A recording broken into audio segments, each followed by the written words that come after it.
Sur le gold, en vision hebdomadaire. Donc la semaine dernière, j'avais parlé éventuellement d'une petite consolidation. C'est ce qui s'est passé. On est revenu rejoindre cette petite ligne ici en pointillé qui pour moi représente quelque part une ligne de tendance qui vient chercher son énergie ici dans le passé. On peut voir différents tests dans le temps. Donc depuis un an, encore une fois, je suis haussier sur le gold. Pas vraiment de changement. On voit qu'effectivement, bon, on a eu un petit peu de difficulté à maintenir les niveaux au-dessus de 1953. On a été chercher le niveau ici qui correspond au top d'ici à 2067. J'en avais parlé. De mon point de vue, tant qu'on se maintient, on va dire, sur des niveaux supérieurs ou égaux à 1835, il n'y a pas de remise en question de la tendance. Donc on peut acheter sur repli avec toujours ce maintien, on va dire, moyen-long terme de la tendance haussière.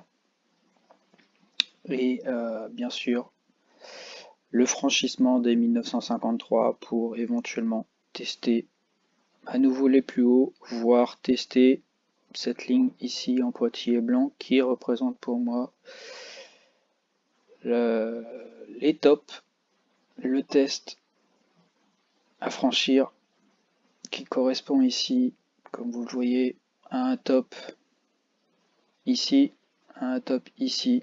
Donc c'est vraiment l'objectif si on veut, entre guillemets, euh, exploser à la hausse ou au moins faire des nouveaux plus hauts.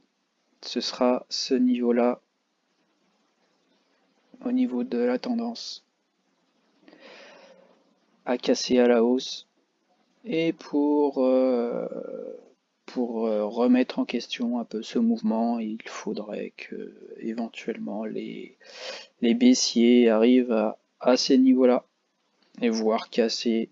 Mais pour l'instant, je ne vois pas casser le niveau du support sur l'or. Encore une fois, pour l'instant, je ne le vois pas.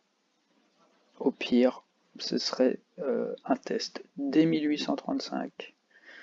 On est un peu sur cette zone intermédiaire en ce moment. Voilà, on a bêché sur des moyennes mobiles qui sont toujours ascendantes. Seule une moyenne mobile plutôt court terme qui est en phase de réduction ici, mais rien de d'alarmant, rien de grave pour l'instant. On garde une tendance pour moi de fond haussière sur le gold.